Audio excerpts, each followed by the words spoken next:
स्वतंत्रता से पूर्व शिक्षा संबंधी संक्षिप्त जानकारी, यानी कि जब हमारा देश गठन किए गए थे, कौन कौन सी अच्छी चीजें लाई गई थी, अच्छी चीजें शामिल की गई थी, और उस समय के जो जानकार थे उन्होंने किस तरीके से जो हमारा साहित्य है, इसके अलावा जो आधुनिक शिक्षा है उसमें किस तरीके से उन्होंने कार्य किया। दोस्तों, स्वतंत्रता से पूर्व जो शिक्षा व्यवस्था थी वो दो प्रकार से बटी हुई थी, यानी कि कुछ लोग ऐसे थे जो प्राचीन संस्कृति को मानने वाले थे और कुछ लोग ऐसे थे जो आधुनिक संस्कृति को मानने वाले थे, या पाश्चात्यवादी भी उनको हम कहते हैं। तो इस तरीके से दो समाज में बटा हुआ था। उस समय का जो शिक्षा व्यवस्था था वो दो तरीके के मतों में बटा हुआ था। तो यहाँ पर हम देखेंगे कि किस प्रकार के का मत विजयी हुआ और जो अंग्रेजों के द्वारा जो शिक्षा व्यवस्था लाई गई वो कितनी कारगर थी। तो हम लोग जब पूरा पढ़ेंगे ये तो हम समझेंगे, और बहुत ही इंटरेस्टिंग है दोस्तों। आराम से आप लोग देखते हुए चलिए, और जहाँ कहीं भी आप लोग को समस्या होगी आप लोग कमेंट बॉक्स में कमेंट करके हमें बताइएगा। लेकिन आपको कहीं समस्या होने वाली नहीं है, क्योंकि मैं बहुत ही आसान भाषा में आपको सभी चीजें बताऊंगी और आपको सभी टॉपिक्स को ऐसे ही क्लियर करते हुए चलूंगी। देखिए, यवनों ने भारत में जिस प्रकार अपना आधिपत्य और साम्राज्य स्थापित कर लिया था, उसी प्रकार भारत के वैभव से आकृष्ट होकर पश्चिमी देशों के व्यापारी भी समुद्री मार्गों की खोज करके भारत पहुंचने का प्रयास कर रहे थे। इस कार्य में सर्वप्रथम पुर्तगालियों को सफलता मिली। पुर्तगाली नागरिक वास्को डी गामा 17 मई 1498 में भारतीय दक्षिणी समुद्री तट पर पहुंचने वाला पहला पुर्तगाली था। तो इस तरीके से बहुत सारे पश्चिमी देशों के लोग भारत पहुंचने की कोशिश कर रहे थे समुद्री मार्ग की सहायता से, लेकिन सबसे पहले सफलता किसको मिली? पुर्तगाली नागरिक वास्को डी गामा को, जो कि भारत पहुंचा था 17 मई 1498 को। अब देखिए, पुर्तगालियों की व्यापारिक सफलताओं से प्रेरित होकर 17वीं शताब्दी तक अनेक व्यापारिक कंपनियां भारत में प्रवेश कर चुकी थी। East India company, Dutch east India company, इसके अलावा फ्रेंच ईस्ट इंडिया कंपनी, जो कि प्रमुख कंपनियां थी, क्योंकि ये सभी कंपनियां अपने व्यापारिक हितों की सुरक्षा में जुटी थी। अतः परस्पर ईर्ष्या, विद्वेष तथा संघर्ष का शिकार होने लगी। इस प्रकार अंग्रेज, पुर्तगाली, डच तथा फ्रांसीसी व्यापारी परस्पर अपने व्यापारिक क्षेत्रों के लिए युद्ध करने लगे। आप सभी को पता है, आप लोगों ने फर्स्ट सेमेस्टर में पढ़ा है, आप लोगों ने पढ़ा होगा इतिहास में कि किस तरीके से अंग्रेज और फ्रांसीसियों के बीच में लगातार कई युद्ध हुए थे, अपने अपने आधिपत्य को जमाने के लिए, अपने अपने अधिकार क्षेत्र को बढ़ाने के लिए, और किस तरीके से वो अपने व्यापारिक हितों के लिए एक दूसरे से हमेशा झगड़ते रहते थे। तो यहाँ पर अब किस तरीके से इनका क्या योगदान है भारतीय शिक्षा में, इसीलिए हम इन चीजों को पढ़ रहे थे अभी तक। अब देखिए इन्होंने क्या योगदान दिया हमारी शिक्षा में। सबसे पहले आप सभी को पता है, चाहे वो डच रहे हो, पुर्तगाली रहे हो, फ्रांसीसी रहे हो या अंग्रेज रहे हो, ये चारों ही आपस में लड़ रहे थे और सफलता किसको मिली? लास्ट में अंग्रेजों को मिली, और अंग्रेजों का शासन हो गया भारत पर, आप सभी को पता है। तो अब अंग्रेजों का अगर शासन हो गया तो शासन वही कर रहे हैं, तो शिक्षा व्यवस्था भी वही लोग देखेंगे। तो उन्होंने क्या क्या व्यवस्था की शिक्षा में, यही आपको देखना है। सबसे पहली जो सबसे बड़ी बात है वो ऑब्वियसली आप लोग भी सोच सकते हैं कि जब अंग्रेज थे तो वो लोग किसका प्रचार प्रसार करना चाहेंगे? वो लोग अंग्रेजी भाषा का प्रचार प्रसार करना चाहेंगे। अंग्रेज ईसाई थे तो वो अपने धर्म, ईसाई धर्म का प्रचार प्रसार करना चाहते थे।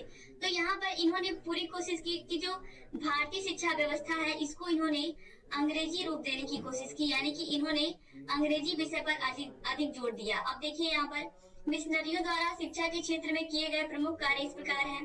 सन 1729 में एंग्लिकन चैरिटेबल स्कूल की स्थापना हुई। सन 1789 में फ्री स्कूल सोसाइटी द्वारा फ्री स्कूल की स्थापना, और इसकी स्थापना डेनमार्क के व्यापारियों ने श्रीरामपुर में की थी। सन 1817 में मिशनरियों द्वारा लगभग 115 विद्यालयों की स्थापना की गई थी। फिर है सन 1800 में प्रथम प्रिंटिंग प्रेस की स्थापना भी की गई तथा बाइबल का अनुवाद भारतीय भाषाओं में किया गया। अब देखिए, ये लोग जो अंग्रेज थे ये तो चाहते थे कि अंग्रेजी भाषा का प्रचार प्रसार हो, लेकिन ये जानते थे कि भारतीय जो है वो अधिकतर हिंदी भाषा जानते हैं। तो उन्होंने क्या किया कि बाइबल का अनुवाद करा दिया भारतीय भाषाओं में, केवल हिंदी में ही नहीं बल्कि जैसे बंगाल में लोग बंगाली बोलते हैं, गुजरात में गुजराती, तो इस तरीके से यहाँ वहाँ के लोगों में भी उन्होंने पूरी कोशिश की कि अलग अलग भाषाओं में जो भी भारत में बोली जाती हैं उन सभी भाषाओं में बाइबिल का अनुवाद कराया जाए, जिससे बाइबल के उद्देश्यों को लोग समझे, पढ़े और ईसाई धर्म की ओर उनका रुख हो। तो ये यहाँ पर अपनी तरफ से अंग्रेजों की कोशिश थी कि किस तरीके से उनके धर्म का प्रचार प्रसार हो। अब देखिए, सन 1808 में इन धार्मिक पुस्तकों का निःशुल्क आवंटन किया गया तथा एक नई पुस्तक हिंदुओं और मुसलमानों के नाम से प्रकाशित किया गया। यानी कि इन्होंने क्या किया, निःशुल्क आवंटन किया इन पुस्तकों का। यानी कि जो बाइबल का अनुवाद किया गया उन किताबों को निःशुल्क बांटा गया लोगों में, ताकि लोग आसानी से इसको ले सके बिना किसी पैसे के और इन किताबों को पढ़ सके। अब देखिए, यहाँ पर शिक्षा में प्राच्य और पाश्चात्य विकास, यहीं से दोस्तों पूरा जो शिक्षा व्यवस्था शुरू होती है वो यहीं से शुरू होती है। अब आप सभी को पता है, चाहे वो डच कंपनियां रही हो, फ्रांसीसी रही हो, पुर्तगाली कंपनियां रही हो या अंग्रेजी कंपनियां रही हो, इन सभी का उद्देश्य क्या था, किस उद्देश्य से भारत में आए थे? इन लोगों का उद्देश्य था भारत में आकर के व्यापार करना। आप सभी को पता है कि भारत में मसाले सबसे अधिक होते थे, तो लोग मसालों का व्यापार करने पहले आते थे। फिर इन्होंने देखा कि ये झूठ का व्यापार और बहुत सारी चीजों का व्यापार ये लोग करने लगे। फिर इन्होंने देखा कि भारत में बहुत ज्यादा खनिज संपदा के साथ साथ ही और भी बहुत सारी चीजों का व्यापार हम कर सकते हैं। और व्यापार करते करते इन्होंने क्या किया, धीरे धीरे पूरे हमारे देश पर कब्जा कर लिया अंग्रेजों ने। तो जब पूरे देश पर जब ईस्ट इंडिया कंपनी का कब्जा हो गया, तो जब ईस्ट इंडिया कंपनी जब पूरे देश में एक तरीके से शासन की तरह कार्य करने लगी, तो इस तरीके से अब इनके ऊपर शिक्षा का भी दायित्व आ गया कि किस तरीके से भारत में शिक्षा व्यवस्था की जाए। तो यहाँ पर देखिए, 1813 में अनुमति प्रपत्र के पुनरावलोकन के समय एक ऐतिहासिक घटना घटी। इसके फलस्वरूप ईस्ट इंडिया कंपनी पर सर्वप्रथम भारतीयों की शिक्षा का उत्तरदायित्व लाद दिया गया, जिसका उनके व्यापारिक हितों से कोई सीधा संबंध नहीं था। इस आज्ञा पत्र में क्या कहा गया था, ये भी आप देखिए। प्रतिवर्ष कम से कम 1 लाख रुपए की धनराशि साहित्य के पुनरुत्थान एवं उन्नति के लिए भारतीयों और विद्वानों को प्रोत्साहित करने के लिए और अंग्रेजों के अधीन भारतीय भूभाग पर भारतीयों में वैज्ञानिक ज्ञान के प्रचार तथा प्रसार के लिए अनिवार्य रूप से व्यय की जानी चाहिए। यानी कि अब देखिए, आप लोगों ने देखा कि ये जो ईस्ट इंडिया कंपनी थी, इसका काम क्या था, व्यापारिक हितों को ही ये लोग देखते थे, क्योंकि ये लोग व्यापार करने के लिए भारत में आए थे और व्यापार करते करते पूरे देश में राज करने लगे। तो इनके ऊपर शिक्षा व्यवस्था थोप दी गई। अब जब ये व्यापार करने वाली कंपनी है, इसको शिक्षा दीक्षा से कोई बहुत ज्यादा संबंध नहीं था और इसको कोई व्यापार में लाभ भी नहीं दिख रहा था। कंपनी को, ईस्ट इंडिया कंपनी को कोई लाभ नहीं दिख रहा था कि इससे कोई हमारे व्यापार में लाभ होगा शिक्षा व्यवस्था चलाने से भारत में। तो उन्होंने इसमें बहुत ध्यान नहीं दिया। फिर भी एक आज्ञा प्रपत्र में ये कहा गया कि प्रतिवर्ष कम से कम 1 लाख रुपए भारतीय साहित्य के पुनरुत्थान एवं उन्नति के लिए और भारतीय विद्वानों को प्रोत्साहित करने के लिए खर्च किया जाएगा, अनिवार्य रूप से 1 लाख रुपए प्रतिवर्ष। तो अब देखिए, यहाँ पर अब जब 1 लाख रुपए दिया गया, तो यहाँ पर क्या हुआ कि जो भारतीय समाज था वो 2 भागों में बट गया। फिर प्राच्य कौन थे और पाश्चात्य कौन थे, पहले आप समझ लीजिए। जो प्राच्य थे उसका मतलब जो लोग प्राचीन परंपराओं को मानने वाले थे, प्राचीन भारतीय संस्कृति को लेकर के आगे चलना चाहते थे, इसी को हम प्राचीन भी कहते हैं या प्राच्य कहते हैं। अब पश्चात या पाश्चात्य संस्कृति ये क्या है, पाश्चात्य मतलब आधुनिक विचारों को मानने वाले और आधुनिक जीवन के हिसाब से वो लोग चाहते थे कि जो आज की शिक्षा व्यवस्था हो आधुनिक जीवन काल के हिसाब से हो। तो यहाँ पर 2 भागों में जो शिक्षा व्यवस्था थी वो बट गई थी। तो यहाँ पर देखिए, एक वर्ग ये मानता था कि भारतीय साहित्य और संस्कृति जो है उस भारतीय साहित्य और संस्कृति और विरासत का नए सिरे से शिक्षण एवं उन्नयन किया जा सके, ठीक है, और भारतीय संस्कृति को पुनः जीवित किया जा सके। और इस वर्ग में कौन कौन से लोग थे, इस वर्ग में देखिए जो कि प्राच्यवादी कहे जाते थे, इनमें एच.टी. प्रिंसे मुख्य रूप से, इसके अलावा एच.एल. विल्सन भी थे। तो एच.टी. प्रिंसे और एच.एल. विल्सन का ये मानना था कि जो भारतीय संस्कृति और भारतीय परंपराएं हैं और जो भारतीय विरासत है, इसको नए सिरे से फिर से शिक्षा में लाया जाए और इसको नए सिरे से पाठ्यक्रम में शामिल किया जाए, ये मानना था इनका। अब एक वर्ग था जो पाश्चात्यवादी था। अब देखिए, पाश्चात्यवादी दूसरा वर्ग पाश्चात्यवादी था तथा जो कि प्राच्यवादियों के सिद्धांतों को से नफरत करता था।